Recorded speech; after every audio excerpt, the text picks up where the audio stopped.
Hello and welcome you all in Study Darbar, the gateway to fulfill your dreams. Hi, this is Abhishek Tiwari and I am here with a new video from the series Indian Polity from M. Lakshmikant. That is Chapter 2 Making of Our Constitution.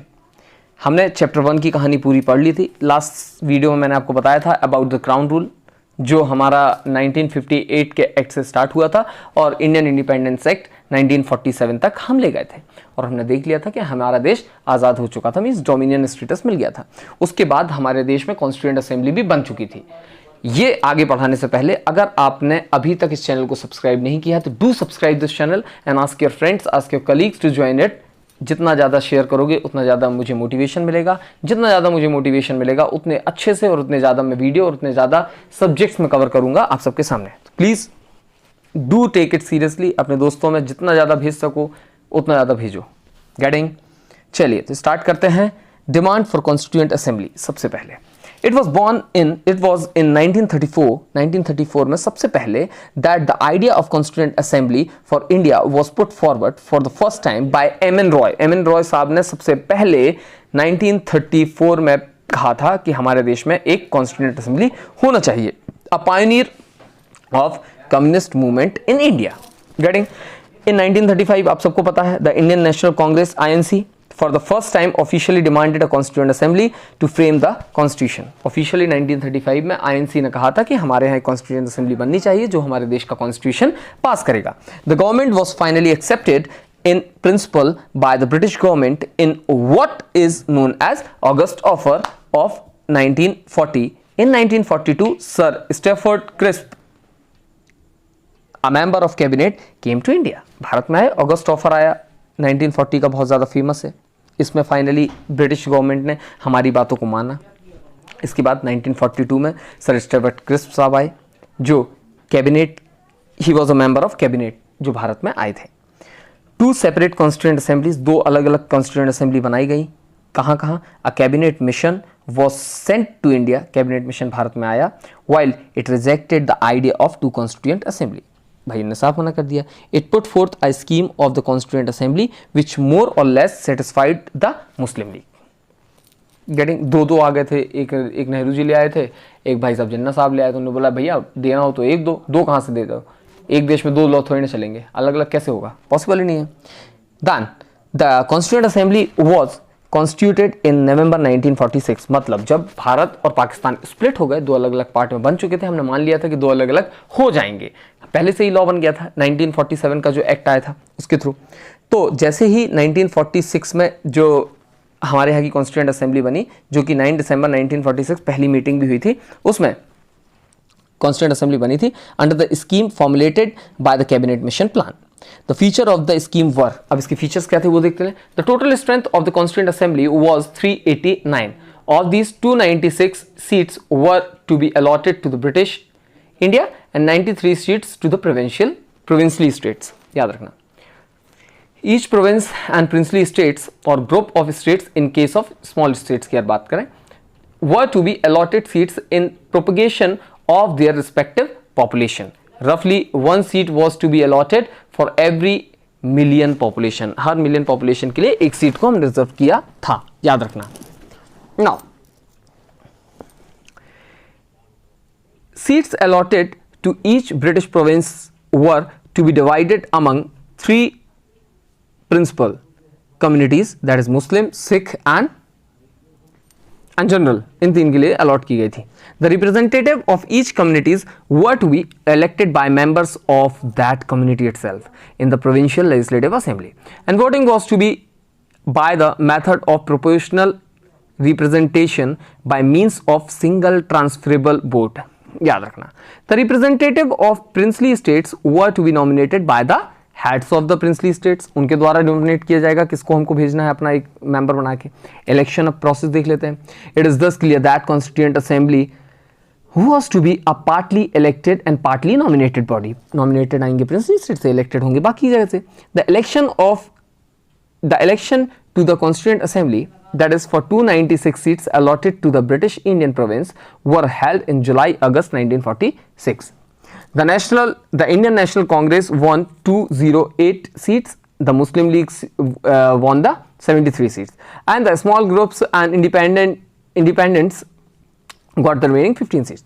The Constituent Assembly held its first meeting on 9 December 1946, जिसमें the Muslim League boycotted the meeting. आए ही नहीं वो, मतलब 73 members were not there, याद रखना. Instead on a separate state of Pakistan, क्योंकि वो हमेशा इंसिस्ट कर रहे थे कि भैया हमारा अलग से पाकिस्तान बनाओ, हम वहाँ पे करेंगे अपनी मीटिंग, हम वहाँ के लिए रूल्स एंड रेगुलेशंस बनाएंगे, हमें जब भारत में रहनी नहीं है तो हम यहाँ रूल्स एंड रेगुलेशन क्यों बनाएं. द मीटिंग वॉज दस attended by only 211 members. Doctor Sachchidanand Sinha the oldest member, बुजुर्ग थे, एक्सपीरियंस थे, उसके हिसाब से इन्हें उसका क्या बना दिया गया था, चेयरमैन बना दिया गया था. Was elected as a temporary president of the assembly following the French practice. फिर इसके बाद लेटर हमने देखा 11 दिसंबर 1946 को जो दूसरी बैठक हुई थी उसमें सब लोगों ने मिलकर इलेक्ट किया फाइनल हमारा doctor Rajendra Prasad was elected as the president of assembly. याद रखना. ऑब्जेक्टिव रेजोल्यूशन क्या था? On December 13 1946 Jawaharlal Nehru move the historic objective resolution in the assembly. पूरे असेंबली में उन्होंने एक ऑब्जेक्टिव रेजोल्यूशन पास किया. It laid down the fundamental and philosophy of the constitutional structure. उन्होंने बताया क्या क्या फंडामेंटल, क्या क्या बेसिक्स होंगी, क्या क्या फिलोसफी होगी हमारे भारत के कॉन्स्टिट्यूशन के स्ट्रक्चर की. सबसे पहले this constituent assembly declares its firm and solemn resolve to proclaim India as an independent sovereign republic and to draw up for her future governance a constitution. Second, wherein the territory that now comprise British India, the territories that now form the Indian states, wherein the said territories, that is, whether with their present boundaries or with such other as may be determined by the Constituent Assembly. Next, wherein all power and authority of the sovereign independent India, सारी की सारी जो power होंगी और authority होगी किसकी, भारत जब independent India हो जाएगा, it's constituent part and organs of government are divided from the people. Getting? Next, wherein shall be guaranteed and secured to all the people of India justice, social, economical and political, equality of status of opportunity and before the law. Equal means equality before the law. Freedom of thoughts, expression, belief, faith, worship, vocation, association and action subject to law and public morality. Everything will be there. Wherein adequate safeguards shall be provided for minorities as well, backward and tribal areas also, and depressed and other backward classes. इन सबको क्या दिया जाएगा? Adequate safeguards दिए जाएंगे. Wherein shall be maintained the integrity of the territory to the republic and its sovereign rights on land, sea and air. मतलब बाहर के देश से हमारे देश में कोई भी इंटरफेरेंस नहीं होगा. This ancient land attains its rightful and honored place in the world and makes its full and willing contribution to the promotion of the world peace and the welfare of mankind. These were the points in which the our so-called our former or the first prime minister, that is Pandit Jawaharlal Nehru, said about the objective resolution. Changes by the Independent Act. अब क्या independent act जो आया था उसमें क्या क्या changes हमने देखे. This resolution was unanimously adopted by the assembly on January 22nd 1947. On April 28 1947, representatives of the 6 states were part of the assembly. After the acceptance of the Mountbatten Plan of June 3rd 1947 for the partition of the country, the representatives of most of the other princely states took their seats in the assembly. The member of the Muslim League from the Indian Dominion also entered the assembly. ये लोग भी आ गए assembly के अंदर.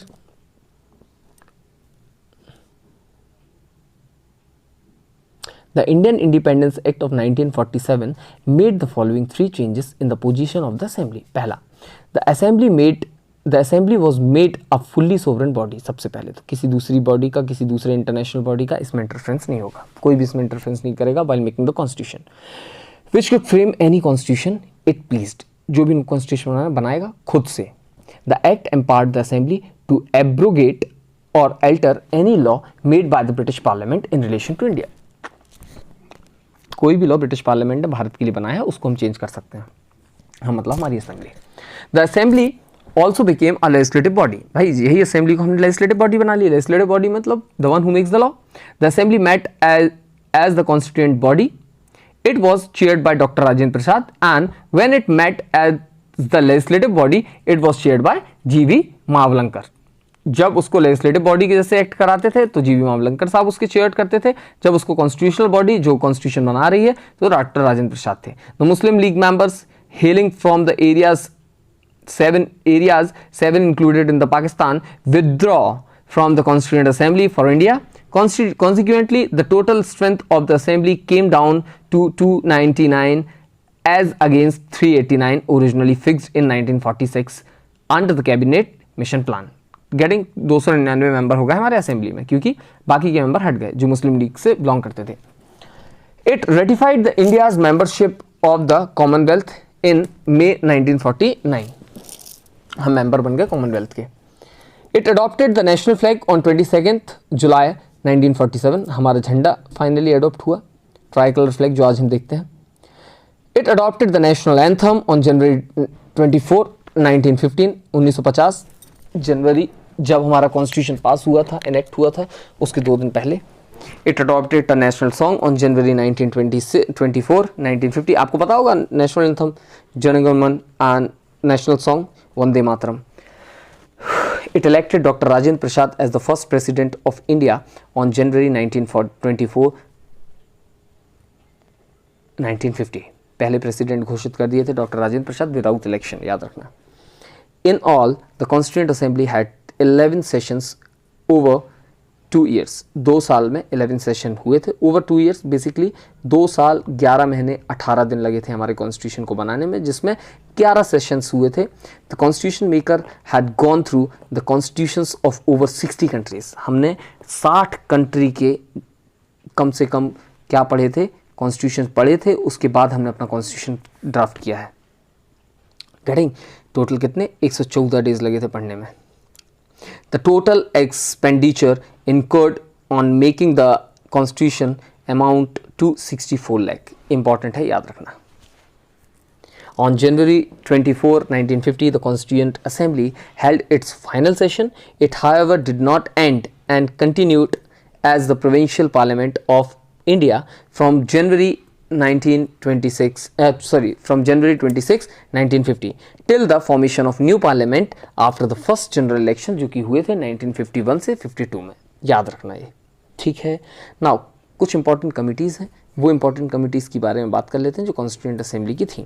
सबसे पहले आती है major committees under union power committees. इनके हेड की बात कर रहे हैं. पेपरों कई बार प्रीलिम्स पॉइंट ऑफ व्यू से इंपॉर्टेंट है, पूछ लेता है direct. Who was the head of union power committee? Jawaharlal Nehru. Union constitutional committee? Jawaharlal Nehru. Provincial constitutional committee? Sardar Patel. Drafting committee? Doctor B.R. Ambedkar. It's a very important committee, ठीक है, जिसने सबसे पहले हमारे कॉन्स्टिट्यूशन को ड्राफ्ट किया था, ड्राफ्ट बनाया था, तो B.R. अम्बेडकर. एडवाइजरी कमेटी, इसी कारण से हमारे कॉन्स्टिट्यूशन के the father of Indian constitution is called, he is known as the father of Indian constitution, that is doctor B.R. Ambedkar. Advisory committee of fundamental right, minorities and tribal and excluded areas, Sardar Patel, mean Sardar Vallabhbhai Patel. Rule of procedure committee, doctor Rajendra Prasad. State committee और the committee for negotiation with states, Jawaharlal Nehru. Steering committee, doctor Rajendra Prasad. Now drafting committee का important चीज देख लेते हैं. इसमें बहुत सारे member थे. Among the committees of the constituent assembly the most important committee was the drafting committee set up on August 29, 1947 में बनाई गई थी. It consist of the 7 member body. 7 member कौन थे? चेयरमैन इसके doctor B.R. Ambedkar, we all know. अब इसके बाकी के member N. Gopalaswami Ayyangar, Alladi Krishnaswami Ayyar, doctor K.M. Munshi, Syed Mohammad Saadulla, M. Madhava Rao. He replaced B.L. Mitter who resigned due to ill health. उनकी तबीयत खराब थी जिसके कारण बाद में N. माधवर राव इसके बन चुके थे. दूसरे T.T. कृष्णमचारी, इन्होंने किसको रिप्लेस किया? D.P. खेतान, जिनकी मृत्यु हो गई थी 1948 में. याद रखना है 7 लोग.